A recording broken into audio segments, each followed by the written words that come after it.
Hey guys, this is doctor Saurabh Jain और आज इस वीडियो में हम बात करेंगे कि आपको क्यों एग्ज़ाम में maximum number of question attempt करने चाहिए, why it is so important for your exam strategy, और क्यों मैक्सिमम जो टॉपर्स होते हैं वो maximum number of question attempt करके आते हैं। ऐसा नहीं है कि उनको हर चीज़ एग्जाम में आती है, लेकिन फिर भी they use some tricks and tips जिसके थ्रू वो maximum number of question attempt कर पाते हैं। और क्यों, अगर इन चीज़ों को आप यूज़ करोगे तो आपको एक सडन इंप्रूवमेंट, एक सडन जंप दिखेगा आपकी प्रिपरेशन में। 20 से 30 नंबर आप अभी तुरंत जो मॉक टेस्ट दे रहे हैं उनमें आपको एक सडन इंक्रीज, एक सडन इंप्रूवमेंट दिखेगा। तो देखिए, आज इस वीडियो में हम बात करेंगे क्यों मैक्सिमाइज अपना स्कोर करना हम ज़रूरी है और क्यों हमको maximum number of question attempt करना ज़रूरी है। Hi, I am doctor Saurabh Jain. I have done my MBBS and then I have done my MD from AIIMS New Delhi, और I am a mentor, your mentor for NEET for this session. तो चलिए शुरू करते हैं। देखिए, जब एग्ज़ाम आप पेपर अटेम्प्ट करना बैठते हैं, जब आप अटेम्प्ट करते हैं एग्ज़ाम में, तो आपको ये बार बार सोचना पड़ता है कितने नंबर ऑफ क्वेश्चंस मैं अटेम्प्ट करूँ। किसी पर्टिकुलर क्वेश्चन पर पहुंच के आप सोचते हो कि इस क्वेश्चन को अटेम्प्ट किया जाए या छोड़ दिया जाए, इसमें कहीं ऐसा तो नहीं है कि मेरा क्वेश्चन नेगेटिव हो जाएगा। ठीक है, आपके दिमाग में एक डाउट रहता है। तो सबसे पहली चीज़ तो आप, क्या होता है कि ये एक पर्टिकुलर चीज़ ही एग्जाम में बहुत स्ट्रेस क्रिएट करती है कि इस क्वेश्चन को कर दें या छोड़ दें। तो पहली चीज़ तो आपका बेसिक थिंकिंग ये होना चाहिए कि अगर आपको क्वेश्चन के बारे में थोड़ा सा भी नॉलेज है, अगर आप एक भी ऑप्शन एलिमिनेट कर पा रहे हो, एक भी नेगेटिव, एक भी रॉन्ग ऑप्शन एलिमिनेट कर पा रहे हो, तो आपको उस क्वेश्चन को अटेम्प्ट करना चाहिए। It is always better to take risk than leave the question, and the simple reason being कि अब कट ऑफ जा रही है बहुत हाई। Now as you can see कि कट ऑफ बहुत ज़्यादा है, तो आपके पास वैसे भी क्वेश्चन छोड़ने का मार्जिन तो वैसे भी बहुत ही कम है।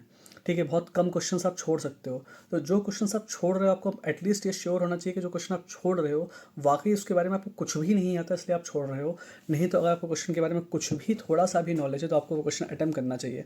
खास करके बायो में 90 में से 90 क्वेश्चन सही करने की इस समय ज़रूरत पड़ रही है। तो बायो तो ऐसा सब्जेक्ट है ही नहीं जिसमें आप क्वेश्चन छोड़ सको। उसमें तो आप अटेम्प्ट करोगे आपको ज़्यादा फायदा होगा, आप अटेम्प्ट नहीं करोगे आपको नुकसान होगा। केमिस्ट्री में भी कई बार क्या होता है, क्वेश्चन देखते ही हमको आंसर ध्यान आ जाता है, फिर हमारा दिमाग कन्फ्यूजन में चला जाता है। नहीं भाई, देखो क्वेश्चन को, आपके दिमाग में पहला जो आंसर स्ट्राइक कर रहा है, अगर आप उस क्वेश्चन के बारे में आपको एक इंट्यूटिवली आंसर समझ में आ गया है, उस क्वेश्चन को अटेम्प्ट करो और आगे बढ़ जाओ। ओके, सो चूँकि कट ऑफ बहुत हाई जा रही है, ऑलरेडी हमारे पास मार्जिन बहुत कम है क्वेश्चन छोड़ने का। ठीक है, तो ये जो स्ट्रैटेजीज मैं बता रहा हूँ ये हर लेवल ऑफ प्रिपरेशन वाले इंसान पे काम करेगी। जिसमें बच्चे के भी मॉक टेस्ट में 650 नंबर आ रहे हैं उसको भी इससे हेल्प मिलेगी, और जिसके भी 300 नंबर आ रहे हैं उसको भी इससे हेल्प मिलेगी। आप करके देखिएगा, आपके स्कोर में आपको एक इंप्रूवमेंट नजर आएगा। ओके, सो आपका गोल होना चाहिए कि you should attempt as many number of questions as possible. अगर आपको सही आंसर ना पता हो, लेकिन उसके बाद भी अगर आप एक भी ऑप्शन एलिमिनेट कर पाएँ तो उस क्वेश्चन को अटेम्प्ट करना चाहिए। और आपका मतलब in ideal situation 100% of the question आपको अटेम्प्ट करके आने हैं। I have used this strategy in AIIMS PG exam, I have clear that exam. I have used the same strategy in NEET PG exam, I have clear that exam also. NEET UG के time पर मुझे ये idea नहीं था, मुझे नहीं पता था, इसलिए वहाँ पर मुझे नुकसान हुआ। नीट PG में और एम्स PG में तो मैंने ऐसे भर भर के यूज़ किया है। ओके, और हर टॉपर ऑलमोस्ट जिससे भी मेरी बात हुई है, जो एम्स के हमारे मेरे दोस्त हैं, उन सब से बात हुई है, हर कोई ये चीज़ यूज़ करता है, क्योंकि हर किसी को पता है कि क्वेश्चंस बहुत ज़्यादा छोड़ने से कभी फ़ायदा नहीं मिलता, क्वेश्चन अटेम्प्ट करने में आपको फ़ायदा ज़्यादा होता है।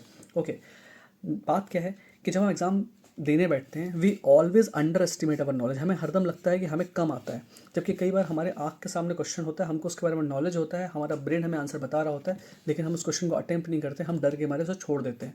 तो better to take risk. Okay, और जब क्या होता है, जब आप दिमाग में पहले से बना के जाते हो कि कुछ सर्टेन नंबर ऑफ क्वेश्चंस आपको छोड़ने हैं, तो आप बहुत कंजर्वेटिवली खेलते हो। और कई बार क्या होता है कि आंसर आँख के सामने होने के बाद भी आपको लगता है यार कहीं ऐसा ना हो कि मैं गलत कर जाऊँ, और आप उस क्वेश्चन को छोड़ देते हो, जबकि ऐसा नहीं होना चाहिए। देखो, आपको हर एक सही क्वेश्चन में मिलने हैं 4 नंबर, और एक गलत क्वेश्चन पे मिलने हैं -1 नंबर।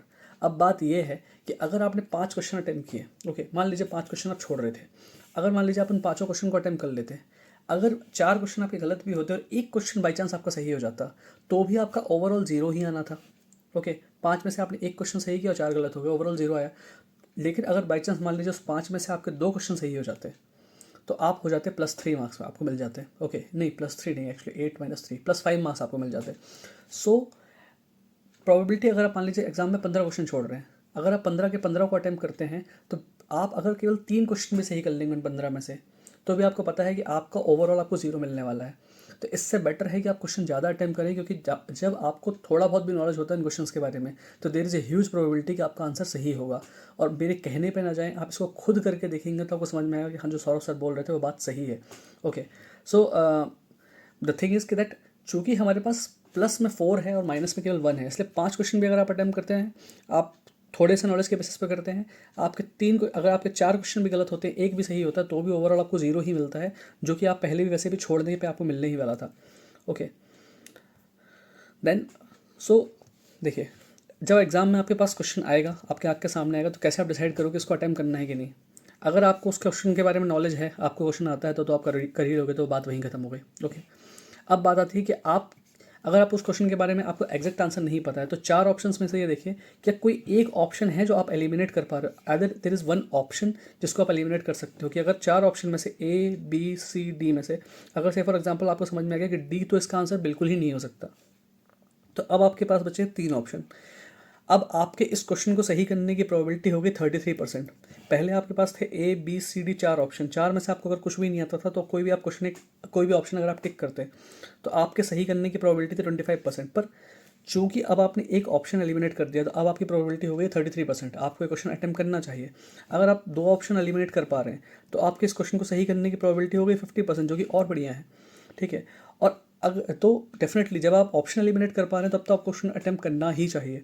अब अगर मान लीजिए आपको उस क्वेश्चन के बारे में कुछ भी नहीं आता, ठीक है, ए बी सी डी, आपको कोई भी ऑप्शन का इस क्वेश्चन के आंसर का नॉलेज नहीं है, तो इस क्वेश्चन को अटेम्प्ट करना है या नहीं करना है, ये डिपेंड करता है आप पर। से फॉर एग्जांपल कि आपको समझ में आ रहा है कट ऑफ बहुत हाई जा रही है और आपको क्वेश्चन अटेम्प्ट करना ही पड़ेगा, क्योंकि अगर आप छोड़ते हो तो आपका सिलेक्शन नहीं होगा। से फॉर एग्जांपल आप बहुत सारे क्वेश्चन ऐसे हैं जो आपको छोड़ने पड़ रहे हैं और आपको समझ में आ रहा है कि इतने में तो कट ऑफ ही क्रॉस नहीं होगी, तो इन दैट केस सिनेरियो फिर अगर आप अटेम्प्ट करते हो क्वेश्चन को, तो 25% प्रोबेबिलिटी आपकी तब भी है कि आप सही कर लोगे उस क्वेश्चन को। Then you should attempt that question. So depending upon the exam which you are giving, जैसे हमारे नीट में तो बहुत ज़्यादा हाई प्रोबेबिलिटी होती है, हाई कट ऑफ जा रही है, तो हमें क्वेश्चन मैक्सिमम से मैक्सिमम ही अटेम्प्ट करने हैं। बाकी बहुत सारे एग्जाम है, जैसे IAS का एग्जाम हो गया, कुछ एग्जाम ऐसे हैं जो बहुत टफ होते हैं, वहाँ पर भी लोग ये स्ट्रेटेजी को यूज़ करते हैं, क्योंकि कट ऑफ को क्रॉस करने के लिए ज़रूरी है कि अगर आपको नॉलेज है उस क्वेश्चन के बारे में थोड़ा सा भी, तो आप उसको अटेम्प्ट कर जाओ। So overall you have to try this strategy. You have to अगर क्वेश्चन छोड़ने के बजाय कोशिश करिए कि आप उस क्वेश्चन को अटेम्प्ट कर पाएँ। कुछ किसी ना किसी तरह से दिमाग लगाइए कि आप ऑप्शंस एलिमिनेट कर पाएँ, तब आप उस क्वेश्चन को अटेम्प्ट कर पाएँ, तभी आपका कट ऑफ क्लियर हो पाएगा। तो आप इस स्ट्रेटजी को अप्लाई करिए, मॉक टेस्ट में अप्लाई करिए, या फुल सिलेबस पेपर पे अप्लाई करिए, या आप जब क्वेश्चन प्रैक्टिस कर रहे हैं तब आप इस चीज़ को यूज़ करके देखिए कि कितने और एक्स्ट्रा क्वेश्चंस आप सही कर पा रहे हैं, and you will see a sudden increase in your marks. जो लोग अभी कम स्कोर कर रहे हैं उनको डेफिनेटली 30 से 40 नंबर अपने इंप्रूव होते दिखेंगे। जो लोग ऑलरेडी बहुत अच्छा स्कोर कर रहे हैं उन्हें कम से कम 10 से 15 नंबर का अपने स्कोर में इंप्रूवमेंट नजर आएगा, और विथ टाइम ये चीज़ बढ़ती जाएगी, क्योंकि आपको क्वेश्चन अटेम्प्ट करने का तरीका समझ में आता जाएगा। क्योंकि जैसे ही आपने दिमाग अपना इस चीज़ के लिए खोला कि मुझे maximum number of question attempt करने हैं, आपको क्वेश्चंस में कहीं ना कहीं से जुगाड़ लगा करके उस क्वेश्चन को सही करने का तरीका या ऑप्शन एलिमिनेट करने का तरीका समझ में आना शुरू हो जाएगा।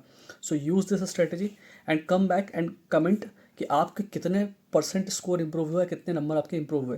And if you have any problem in applying this strategy, एक कमेंट आप छोड़ देना। I will clear that query of yours. So signing off, this is doctor Saurabh Jain.